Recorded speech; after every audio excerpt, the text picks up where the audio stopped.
We started in hard times to bring us all into the... Welcome to Public Power Underground, the Public Power's premier infotainment program that covers public power and public power adjacent news from a power department's perspective. I'm Karen Heim, editor-at-large of the Public Power Underground, an honorary member of the Power Department, office administrator for the Public Power Council, and today's celebrity guest host. And I'm Dan Catchpole, associate editor and journalist for Clearing Up. And Paul wants me to note that I once interviewed Muhammad Ali, not for Clearing Up though, unfortunately. This week I am the podcast ambassador from News Data. Very happy to be here. Thanks for having me, as always. I'm Classic PUD's power analyst, a founding contributor of Public Power Underground. And though I've never been even next to the greatest of all time, I am the current Genesis apprentice and the co-star for today's episode, Ian Bledsoe. I think I said my name twice there, but we've got to get it in there. I'm the creative director of Public Power Underground, manager of Classic PUD's power department, and today's producer, Paul Dockery.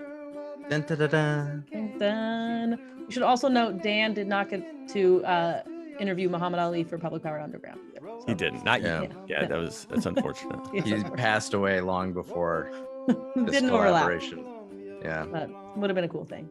All right. Well, this is the season 4 premiere. New year, new season, back to work.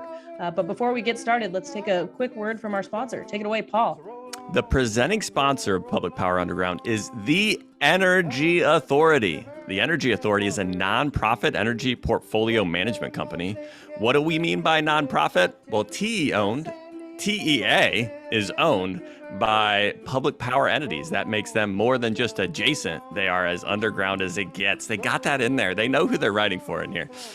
TEA's mission is to help clients maximize the value of their assets and meet their power supply goals. TEA does this by providing expertise in energy trading, advanced analytics, renewable solutions, and a whole lot more.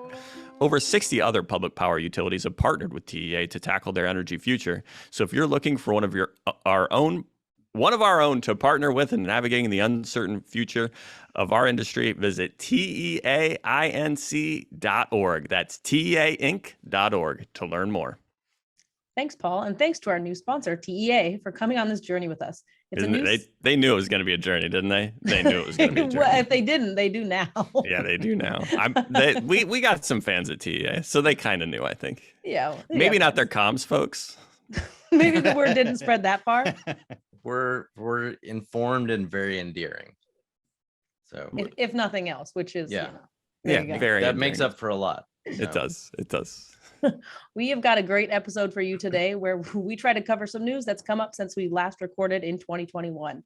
As always, we'll cover market indicators on Arin Reports with Ian reporting, and we'll try out a new format and a new name as we TLDR our way through news in a segment we're calling Short Circuits. This week, a name recommended by friend of the Underground and director of member solutions at Pioneer Utility Resources, Jonathan Farmer. Next week, we're going to try out Chris Allen's recommendation as a title for the segment. So make sure you don't miss it by subscribing on Substack at publicpowerunderground.substack.com to make sure you don't miss it. Okay. Now, certainly it's a new season. We've got like 3 weeks off. And I will say my writing, not quite up to point yet. It does take me a few episodes to get back into the how people actually talk. Yeah, it's coming along. It'll come through. Don't worry. All right. Well, we are starting this week, like most weeks, checking in on power market indicators in the Northwest with our first segment, Arin Reports with Ian reporting. This is Arin Reports with Ian reporting, where we try to get up to speed on Northwest market indicators for January 10th, 2022. I'm Ian Bledsoe, and I've got your market update for the week. October through September flows at the Dalles for water year 2022 are currently forecasted to be 104% of normal, and April through September is at 102% of normal. Outflow at the Dalles peaked over the past week at 236 kCFS on January 4th. Day-ending elevation at Grand Coulee Friday was 12,083.6, and peak outflow this past week was 161 kCFS on January 6th. Spot market power in the Northwest for delivery today is at 55.50 with gas at 4.66 per MMBTU, translating to a spark spread of 22.92 and a heat rate of 11,900 BTU per kilowatt hour. In term markets, January heavy load at Mid-C is trading at 58.90 per megawatt hour. Mid-C heavy load for February 2022 is at 52.25. February gas at Sumas is trading at $4.63, translating to a heat rate of 11,300 BTU per kilowatt hour. Checking in on Answergy's aggregated basin data to check on snow in the region, the snow water equivalent for BC hydro generation basin is 140% of normal. For Mid-C, it's 133%. And aggregating all the snow in the Columbia River Basin that'll flow through Bonneville Dam, they estimate there's 161% of normal snow blanket. Skiing season is on in the Slice Mountains. Both Whistler and Revelstoke currently have a snow base depth exceeding 7 feet, with almost 3 inches of new snow in the last 48 hours. Spending a beat at Bonneville's Balancing Authority, peak load this past week was about 9,400, last Wednesday at 5:40 p.m. During load's peak, hydro generation was at 12.8, wind gen was near 0, conventional units were at 1.2, and nuclear was 1.2, all units gigawatt hours. And so for the October, November, December period is at -1 oceanic Nino index. The multivariate ENSO index for November, December is -1.21. And the SST consolidated Nino forecast indicates that La Nina conditions are likely through spring 2022. This week in NOAA climate forecast, the 6 to 10 day outlook has temp above normal for most of the region. Precipitation is expected to be below or near normal. The 30 and 90 day outlooks indicate temperatures probably below normal for the entire region and above average precipitation for the northern region, with the southern halves of Oregon and Idaho looking normal. Special thanks to Answergy for letting us use their dashboards for Arin Reports. That's all we've got for this update. Thanks for that report, Ian. So snow, it's here. No, snow. There's a light Christmas joke there that I keep reaching for. It was interesting markets that we missed during the off period over the holidays. Chris Allen actually emailed me, a friend of the Underground, wondering where our emergency podcast was to talk about the cold weather snap. And, if that happened in January, maybe we'd try it. If you could miss it and move it so it aligned a little better with our schedules. Yeah, like if it happened on like a Wednesday in January. He's in Hood River now, I believe. And didn't they get like 6 or 7? He's in the Dalles. Oh, okay. In the Dalles. Northern Wasco. I heard there was a massive amount of snow in the gorge. Yeah, I have pictures from my in-laws who live in the town of North Bonneville, and there was snow covering, halfway up their door. And I don't know if that was just drifts or on the level. I didn't ask. But I-84 got shut down because of multiple times, right? For multiple reasons. Yeah. The first time it was shut down for snow and ice, and then the second time was for landslides. Yeah. Yeah. So our friends in the gorge are dealing with some winter weather. Definitely. Which is a great segue, actually. Oh, as to our weekly walkthrough of public power and public power adjacent news in the segment we like to call Public Power Desktop. Take it away, Dan. Thanks, Karen. So Steve, my news data colleague, Steve Ernst, and I did a wrap up of the storm damage. The Northwest got hammered by snowstorms that shut down things for like several days and more, depending on where you were. And then there was windstorms that hit other areas, as you guys just mentioned. And thousands of folks were lost power. Let's see, Central Lincoln had 10,000 out. Pacific Core had 22,000 out up in Oregon. And these are still going on as folks are trying to get back in the wake of this. About 60,000 PG&E customers down in California are still out from storms down there, including, I think, where fellow News Data reporter Jason Fordney lives. And then like Chelan PUD is still struggling to get all of their customers back up, among other folks in the Northwest. Demand peaked on December 27th across the region at 78 gigawatts, according to the Northwest Power Pool.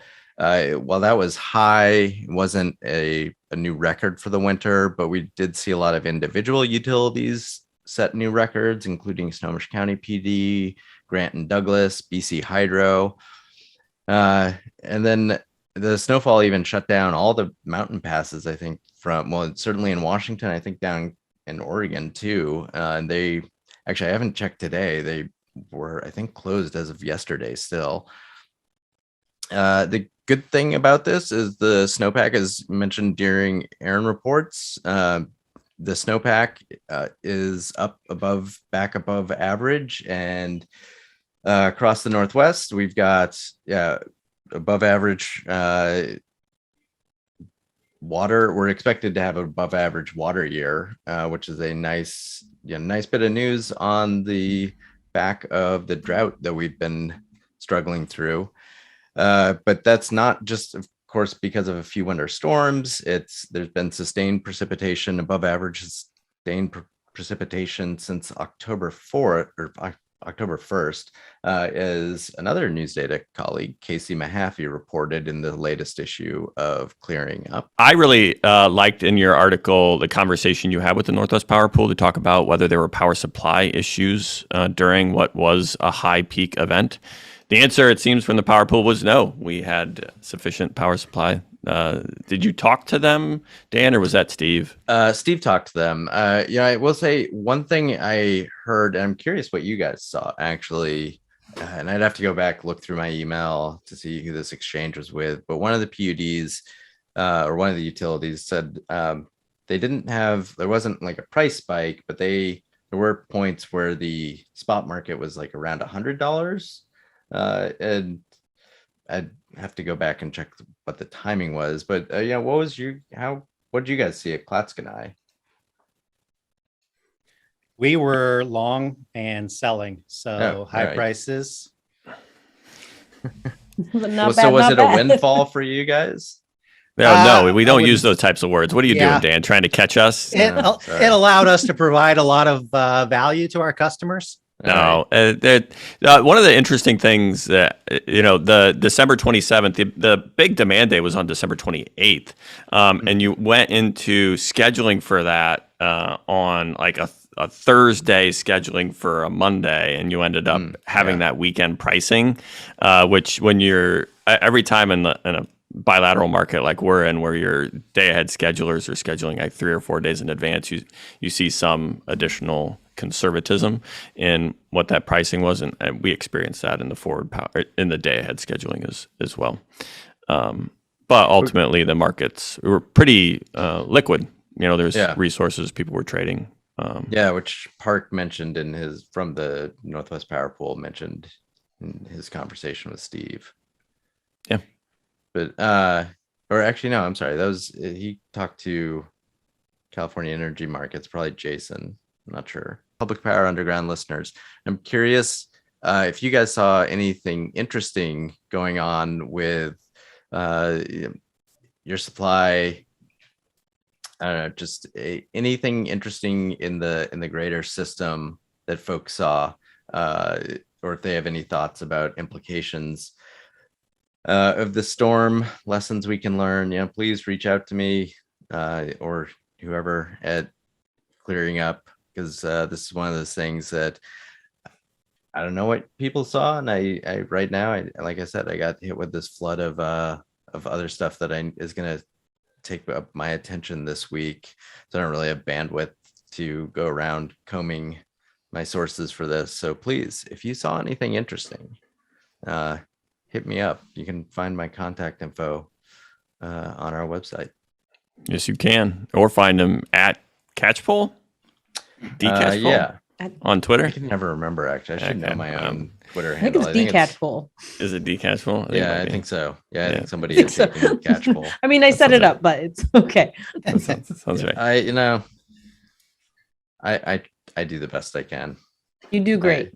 You do great, Dan. There you go. At Catchpole on Twitter. I think Paul right now is rethinking whether or not he wants to keep me on public. No.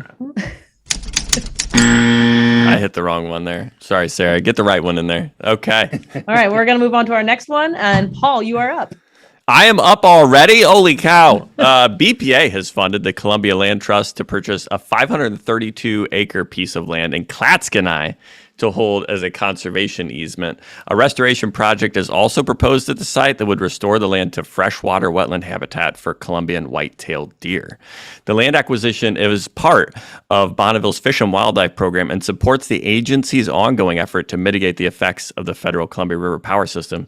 You can go on BPA's website to find other similar announcements. If you're watching us on YouTube, you can see the link right there, and the link will be in the show notes. Special thanks to our account executive, Lindsay Blyfus, for sharing the story. That's great for Klatskanai. Do you guys have any other commentary on that? You know, I put this in here because of a dear friend of the Underground, Crystal Ball, who former director of Fish and Wildlife for Bonneville, who really thinks these types of land acquisitions can be beneficial to communities like ours. It's work that's going on, investments that's going on into our community. There's probably going to be some professionals going out here and having to watch this, and there's going to be money coming into our community to do this. Good stuff.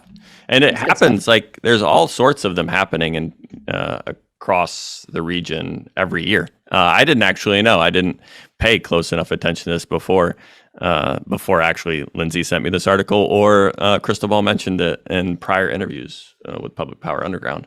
But now you know. Now I know. And now I know to look for these. Yeah, you can look at them all.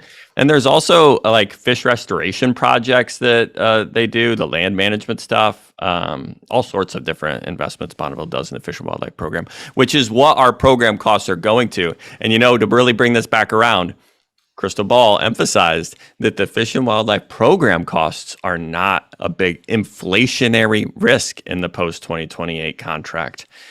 She believes that big risk in the post-2028 contract when it comes to fish risk is really in the hydro operations. Y'all remember that interview? That was a great interview. That's because Crystal's really great. I mean, she is great. It's very knowledgeable. Do you remember that interview, Ian? To that. I don't even know if I saw that one. Oh, okay, you too.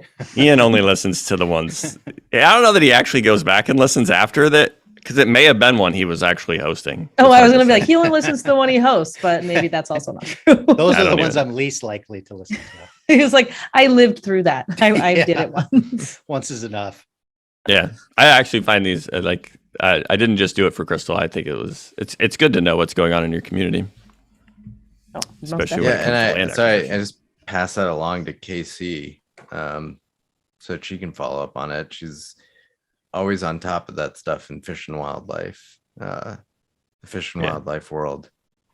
It's probably only really news for Public Power Underground because it's Klatskanai PUD service territory, and this is a co-production of Klatskanai PUD and Clearing Up. But take the opportunity when it comes. And I'm pretty sure Crystal's going to like this episode because we talked about it. Well, we appreciate the comment about the 2028 contracts, which is something that I've been spending a lot of time talking to folks about because I cover a lot of public or power preference customers. So trying to get a feel for where they're at, what their concerns are. So again, if you have any thoughts, contact me at Catchpole. There's another plug. This is great for Dan. So Crystal nominated Kieran Connolly to come on and talk about the operational risk, but Kieran has been dodging it. Sources say, I don't know how to frame this, Dan, but he may be open to coming on after retirement. Maybe may pressure him a little bit more. Kieran, this is a really fun conversation we can have. But guess what? I'm a preview. Next episode, we're going to be interviewing Administrator John Hairston from Public Power Underground, and he may get questions about fish operations risk in the post-2028 contract. Well, so I'll say, my conversations so far that I've had, which have been on background so that folks can talk more candidly. Like I said, I'm really just trying to get a good landscape or good feel for the landscape to make sure as a reporter that I'm as well educated and informed as I can be as I actually go into reporting this stuff, like the BPA white paper that's scheduled now for March, I think. And I have not heard so far from the folks I've talked to, fish and wildlife costs are not and they're always a concern cost, right? But it's not like one of the top things. They're like, oh, they need to bend the cost curve on this, to use an Elliot Mainzer term.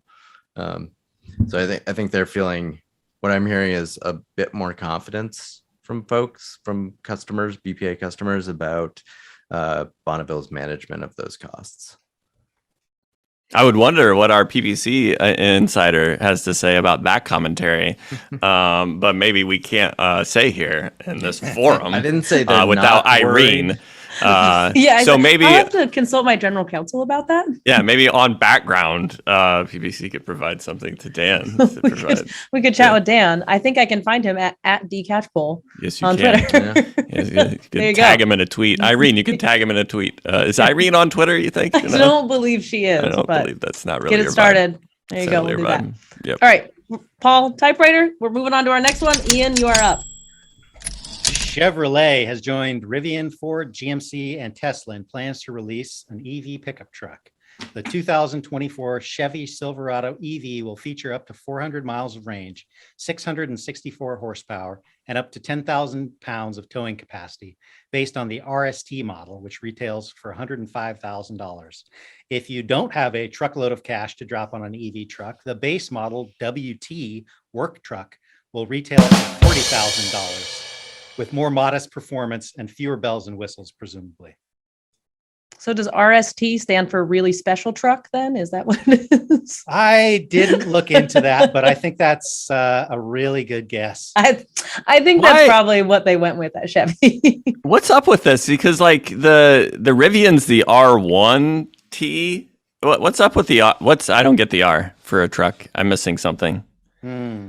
T definitely means truck. Yes. All right, we're a third of the way there, guys. Yeah, we're a third of the way there.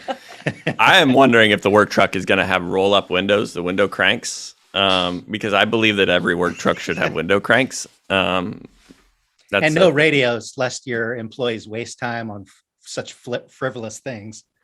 Well, I actually think it should only, it's definitely no CD. Yeah, I think it's just AM, FM, actually. It's just AM, FM. Yeah. No Bluetooth, obviously. No plugins or anything. Like you get your AM, which basically means you get what? Public radio, and there you go. That's right.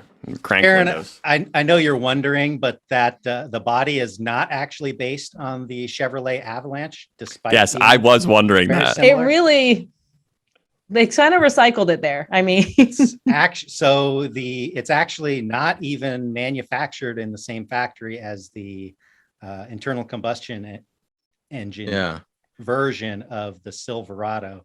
It's manufactured on the same chassis as Chevy's, their Hummer truck.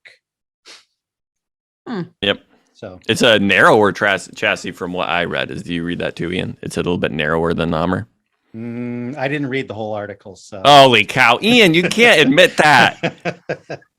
You wrote the lead. You didn't read the whole article. I'm going to quickly jump in here to change the focus past Ian not reading the whole article. Like I'm one to help me out. Yeah. Don't worry, Ian. We have a whole section called TLDR, but we're supposed to read these. This comes out. I saw an article on a TV station in Utah, but there's a in-depth report that says Utah's. Well, the question is, and this is such a journalistic laziness.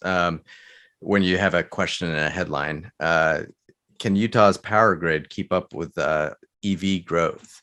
And so they're raising, looking at some concerns. They've got somebody from a charging company here, OptiWatt, saying, I don't know if our grid structure can handle the stress of a lot of EVs coming along. And one of my sources, this was a little while ago, I was talking to some work that he's done, consulting. They said, some of the utilities in the Northwest just have no idea of or just don't really have a good grasp on how much demand they're going to have from transportation electrification in the coming decade.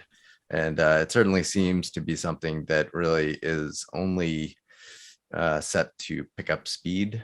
I think, as I mentioned, actually, in our latest column in the latest issue, where we did a wrap up of the stories that we expect to be big in 2022. Check it out in the latest issue of Clearing Up. I'm all about using this show as a platform to just push our content. I should let you guys know. I'm gonna break it to you now that I'm doing that. Links in the show notes. Yeah, We're gonna cover a story about that as we TLDR our way through stuff we couldn't get to. Yeah, it's California. so yeah, electrification. I think trucks are going to be a big part of this because they're huge. They're the best-selling vehicles, right? Year in and year out. As far as I understand, I think most of the manufacturers have separate plants, certainly separate production lines depending on the power source. But I think one of the most interesting things here with the question of transportation electrification.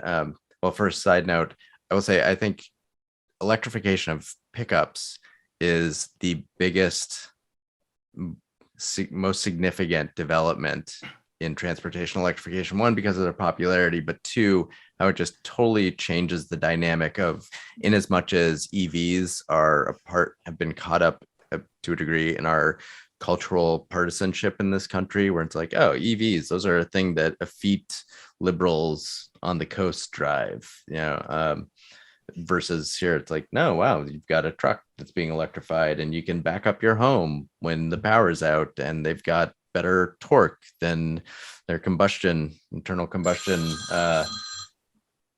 equivalents.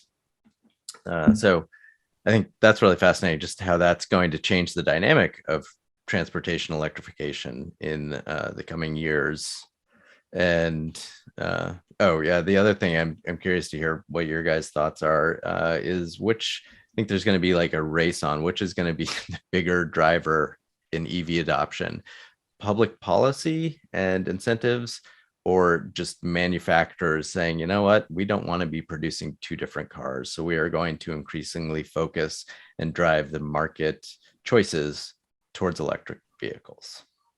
Because I'm going to bet on the latter. I think ultimately at the end of the day, in 10 years, we're going to see automakers pushing electrification, even if it's not like in our faces, that they're going to be changing the market choices, which is going to affect the pace of adoption much more than public policy. In the holiday special, when we talked about this, was my top story. I was going to say, Paul might agree with you. The F-150 specifically, because it's the most popular truck on the road. But Emeka brought up in kind of the conversation afterwards that having different model diversity in, like, what are the packages, what are the types of vehicles you can buy with electric? It's not just all an economy car. It's all not a sedan.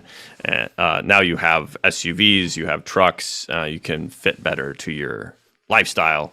Which we have in internal combustion engine vehicles today, right? It's you go find a vehicle that kind of fits your needs, and if the electric market can meet that diverse desires, it's more likely to be adopted and springboard into the future.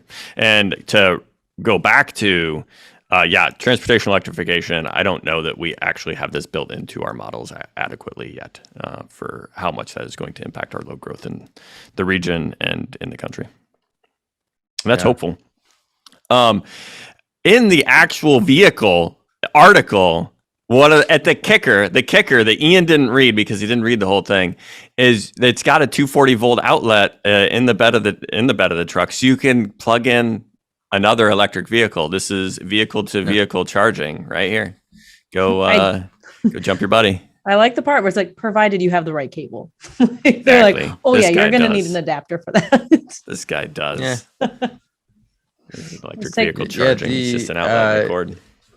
That, at least the aspect of backing up your home, is actually in some of the promotional material for the F-150, at least. I don't know about the Silverado, but they explicitly put that out there as part of their marketing material. I haven't seen a commercial for the Silverado yet, but yeah, I've seen the F-150 commercial, and it is in there that you can just plug your house in, but yeah. Yep. By the way, this is not confirmed, but I've heard that there's going to be an electric model of the Canyonero coming out in the next year. I don't even know what the Canyonero is, but it felt like a badum-tish. That is a deep Simpsons dive. Nope. I haven't watched The Simpsons in like 20 I years. haven't watched The Simpsons in so long. Yeah, no, it got kind of went off the rails there, and I didn't have time for it. But in like is it still on the air? Is it still on the air? Yeah, I think it is. It's like the longest running, at least animated show, possibly. Like it might be the longest running show now. Yeah. Like not counting shows like the Tonight Show or that kind of stuff, or like Meet the Press. Like sitcom feature shows. Yes. Yeah. There's this thing where Krusty the Clown, they endorses the Canyonero. It seats 25 and smells like a steak. Yeah, we'll put that in the show notes for sure. Yeah, there we go. Link in the show notes. All right, we are going to move on to our next story. Paul, you do the typewriter, and I am up. All right, after a year hiatus, the California Independent System Operator has resumed the Extended Day-Ahead Market Stakeholder Initiative. The Extended Day-Ahead Market Initiative, or EDAM, is focused on developing an approach to extend the ability to participate in CAISO's day-ahead market to EIM entities. The official relaunch was marked by a November forum that included panels of CAISO executives and EIM entity representatives discussing EDAM principles and concepts that would guide the development of the market. To facilitate and accelerate the development of an EDAM proposal, the CAISO has created 3 working groups to work through several foundational elements of the market design. The 3 groups will be working to develop market design proposals for supply commitment and resource efficiency, transmission commitment and congestion rent allocation, and finally, greenhouse gas accounting and costs. Each working group will meet for 2 hours twice a week for a total of 6 meetings and 12 hours of weekly EDAM meetings. Beyond the working groups, additional topics that are fundamental to EDAM, such as governance and price formation, will be addressed in parallel but separate stakeholder initiatives. The mini work streams will lead to a preliminary EDAM straw proposal expected in late spring 2022. Special thanks to PPC's own Director of Market Analytics, Mike Lynn, for summarizing this news story. It's a lot of meetings. It's a lot of meetings. Who from the region do you know, Karen, that's going to engage in this for us? It'll be Mike. Do you know other personalities from the region that are going to be actively involved? Any? I do not. And I mean, not endorsements. Mike from Klatskanai? Who's Mike? No, Mike. Klatskanai can't dedicate people to the EDAM process, unfortunately. Mike Lynn from PPC. Yes. Oh, right. Who summarized the story? Yep. Yes. Yeah, I mean, I know it'll be Mike and Lauren on our side, and I don't know specifically anyone like off the top of my head. I apologize. Oh, I mean that's the Jamie Tart of Public Power has more important things to do than follow EDAM. That's for sure. It's a big lift, and you highlight in here all of the various things that have to get tackled to make this actually work. So.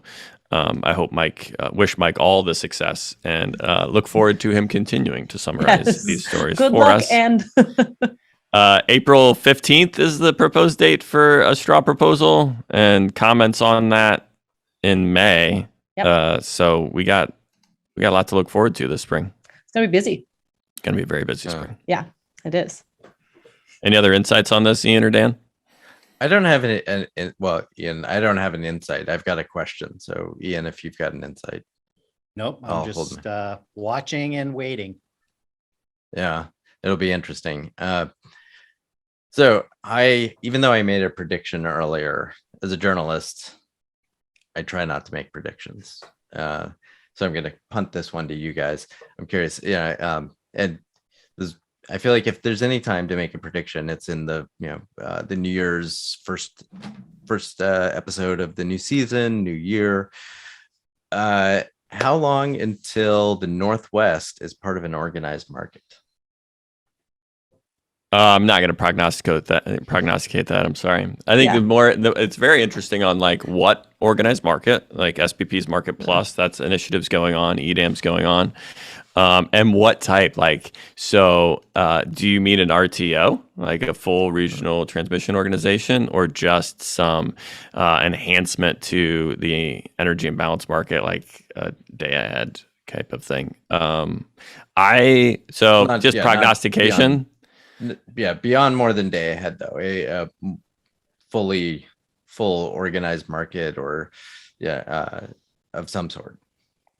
Yeah, with like reliability dispatching integrated in. I think that was probably if I were going to prognosticate, I would say post 2028. Like you aren't getting there before a new contract with Bonneville. That's a prognostication that has no grounding in reality. And maybe we should get somebody smarter on to talk about that exact topic. And I know some people. I'm pretty sure Karen knows some people. We've had Therese Hampton on before, and now she's, and back in a consulting role. Maybe she'd actually come on and give us some actual like hot takes. Now that she's moved on from PGP, some hot takes. We'd love those. We love some hot takes. Yeah. Okay, Dan, we're going to move on to you. So Paul, typewriter, and then go Dan.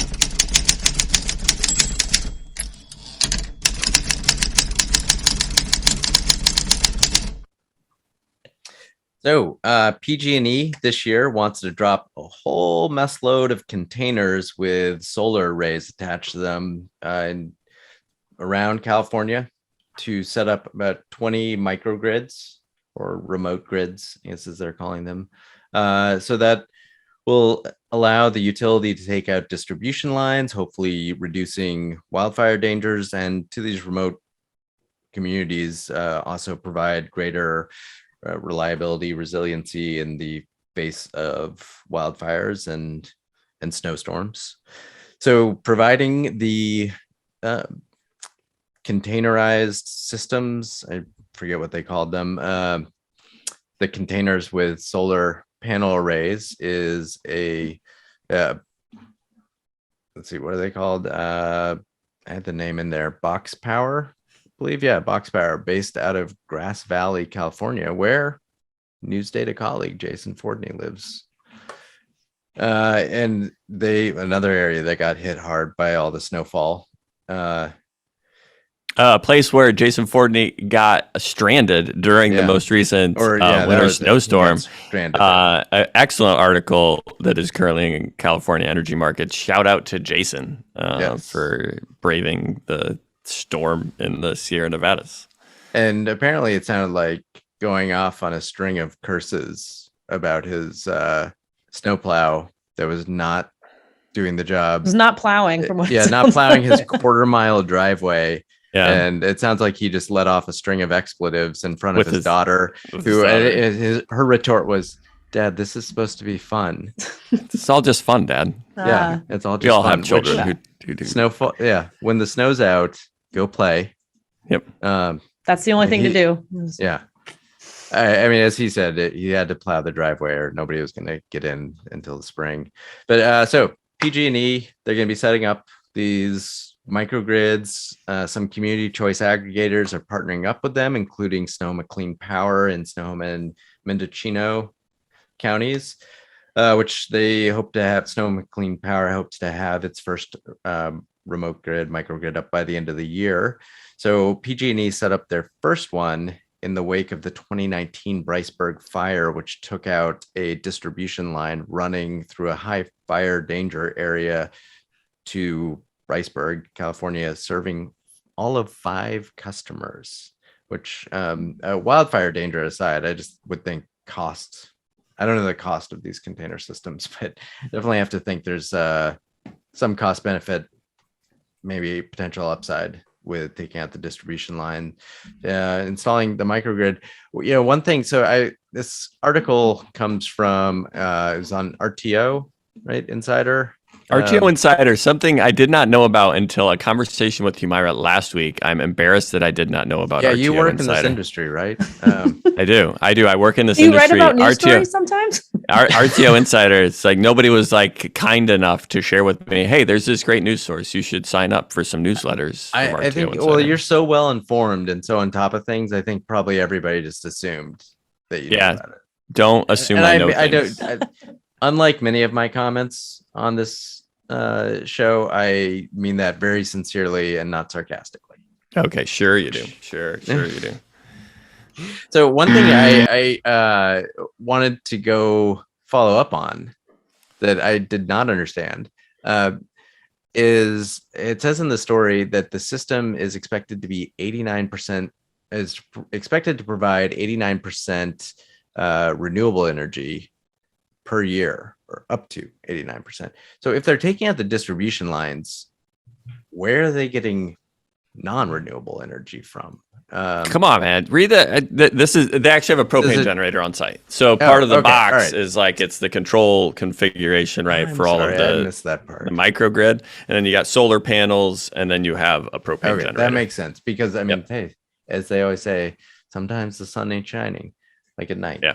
And so, all right, so Box Power and PG&E are able to monitor and control these grids via satellite. They've got a or fire suppression system with it for the container, not for wildfires. They did not install wildfire suppression systems throughout.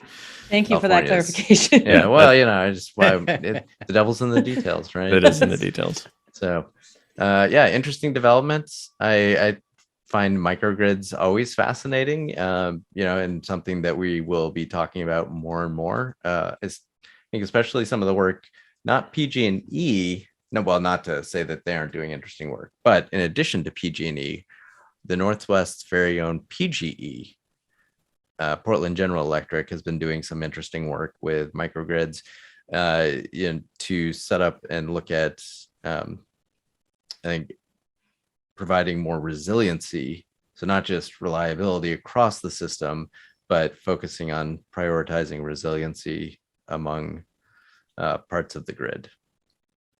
Yeah, I really like this idea of the containerized microgrid setup where you can put because a lot of the work is in foundations and stuff like that, and the control building and places to make sure the battery and design and all that. So if you can do some of that design and building, the centralized location in a shipping container and then ship it out there, I think it's a really innovative way to do this. I found it also interesting. PG&E is hoping to do 20 more of these remote grids in 2022. It's a significant movement, but if only like 5 customers are on one of these, it's also not very many total customers getting served in this manner. I don't know that Jason is going to end up on PG&E microgrid. He's going to have to stay off grid. Yeah, that's what I was going to say when you guys have already brought up Jason many times, but the episode I did with him, and he talked about his microgrid or off grid that he has at his house, and I was like, oh, this seems like something. Bring Jason back, get his opinion on this. I'm sure he has one. So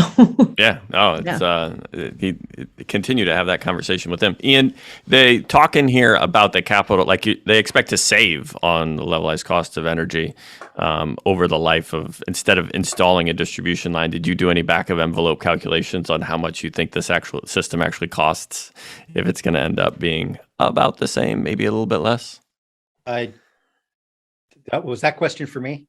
It was. That was for you. I'm just going to put you on the spot. Quickly doing the back of envelope calculation for 5 customers, and they've got, it looks like 27 kilowatts of capacity, of round the clock capacity. Like, that number divided by 5 is not that much capacity per customer. Yeah.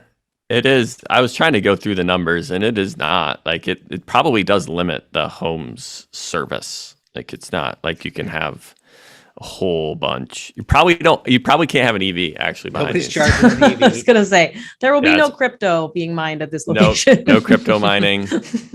No crypto mining. It's batteries and it's solar. Paul, last news story. It's for you.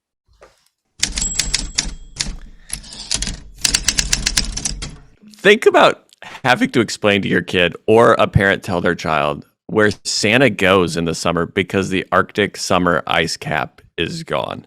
Dan tackled the topic after NOAA issued another gloomy update to its annual Arctic report card in the December 17th edition of Clearing Up. Links in the show notes. We actually talked about this a little bit on the holiday special back. It was a great episode, and COP26, part of what came out of that is modeling that can actually attribute more of these the extreme events to climate change, and that being an incredibly helpful way of analyzing, modeling how this will all change going forward. Okay, we're going to take a quick break and then come back to TLDR our way through the rest of the news. Take it away, Paul. Public Power Underground is brought to you by the Northwest Public Power Association. At Northwest Public Power Association, public power is life! For 82 years, Northwest Public Power has supported public power utilities and other associates in the greater Pacific Northwest by offering education, training, communications, government relations, and services like RFP and job postings. In addition to public power, what else is important to NWPPA? Local control, member needs, integrity, and quality products and services. Today, NWPPA proudly serves 155 member utilities and more than 325 utility industry associate members. Learn more or register for a class at nwppa.org. That's nwppa.org, where public power is life. Thanks, Paul. Now, Short Circuit. This is Short Circuit, where we TLDR our way through some news leads. I'm Paul Dockery. And I'm Karen Heim. And we're short-circuiting. In Northwest Fish Topics, the Washington Department of Fish and Wildlife will spend the next 5 years monitoring non-native fish in the mid-Columbia. Scientists hypothesize the unwelcome fish may be eating large numbers of juvenile salmonoids, but efforts to control them have been minimal due to lack of knowledge of how many salmonid smolts they consume. In news from the region, fire officials in California determined that PG&E is to blame for starting the Dixie Fire, which consumed more than 1,300 structures after rampaging for several months across 5 counties in Northern California. The finding came just after a judge overseeing PG&E's probation for previous negligent-caused fires said he is considering extending the company's probation. Vista and Chelan have linked a deal that provides Avista with carbon-free capacity that will be needed as it winds down its stake in Colstrip. The 20-year deal is for a 5% slice of Chelan's Rock Island and Rocky Reach hydro projects. This is the third slice deal between Avista and Chelan. Avista says they will need to secure additional capacity prior to the closure of another coal-emitting resource in 2026 and plan to issue another RFP in February. Out of California, the California Energy Commission proposed $4.8 million in grants for electric vehicle charging infrastructure projects in the rural areas of the state. In personnel news around the region, friend of the underground Robert Cromwell has joined Umatilla Electric Cooperative as VP of Power Supply for the Hermiston-based utility. Congratulations, Robert. Congratulations, Robert. Next, news from the Potomac. Senator Joe Manchin suggested that he could come to terms with the climate and energy portion of a 10-year budget bill that Manchin said he opposed in its current form last month. Buried in California energy markets quick bites. GAF Energy at the Consumer Electronics Show that kicked off January 5th in Las Vegas introduced a new solar roof product that the company says is the world's first nailable solar shingle, trademarked as the Timberline Solar Energy Shingle. The Timberline Solar Energy Shingle has a depth of less than 1/4 of an inch and integrates with traditional shingles for a uniform look. In September, the product was the first to achieve UL 7103 certification as both a residential roofing product and a solar energy product. That's as short a circuit as we can wire this week. Thanks to our production partners, News Data, for letting us use their leads, and thanks to Ian for compiling them. Now back to the crew to close out the episode. Let's try it one more time. And this was Short Circuiting. Short circuiting. It was called Short Circuit Power. Yeah, I maybe messed that up a little bit. Do you want to try that again? No, that was perfect. I really enjoyed it, actually. And don't forget to come back next week when we find out what Chris Allen said we should call that segment. Any news stories in there that you all want to dig deeper into? Any compelling ones, Ian? No. Not even the shingle? That's super cool. I thought that was really I'm cool. like, all right, you can only nail it in certain spots, right? How accurate do I need to be? Yes, it's probably going to take a little bit more than He wants to know your if he can normal lay his own nailing roof. techniques for a shingle. Okay, Ian, you aren't just going to be able to go like that. He's like, probably going to have to the nail Nor- goes here in this here, predefined so as location. to not break my expensive shingle. Well, Probably no, not going to be able to use an air nailer either. You're probably going to have to use like a screw or something. I would think it's probably marked too, where it's like, do not hit here. Well, even normal shingles, there's like, a 2-inch area that you gotta be somewhat accurate. I'm really curious what it looks like when you nail stuff. What does your roof look like? Well, and that's the other question about this. Like, how handy do you have to be to install these? Curious. This is something I people assume can do there's on their own. Do they have to hire a professional contractor? Is it a different contractor, like a contractor Yeah. plus that is all a roofer plus a solar panel installer. Because I mean, they've got to do the electric hookup. Yeah, it's the electrical hookup is what I am most curious about. I wonder how that happens. And whoever's nailing the shingles is going to have to wire the shingles together in parallel or series or whatever. That's where I think there's probably innovation here. Can you imagine a sheet of tar paper where your like metal strips are just embedded, right? And then you just your nails have to go into the right certain spots. That's just what I kind of problem solved in the 30 seconds we've been talking about it. That's a good idea. But there's probably like a way to do that with underlayment. And Gaff Industries actually underlayment that I used on the Hobbit hole. So I'm familiar with their products. They make high quality products that are very good at keeping water out of Hobbit holes if you are looking for those types of things. So you need that. Yep. Also, Gaff Industries, please call us about sponsorship. Exactly. Yes, reach out to News Data. They're in charge of sponsorships.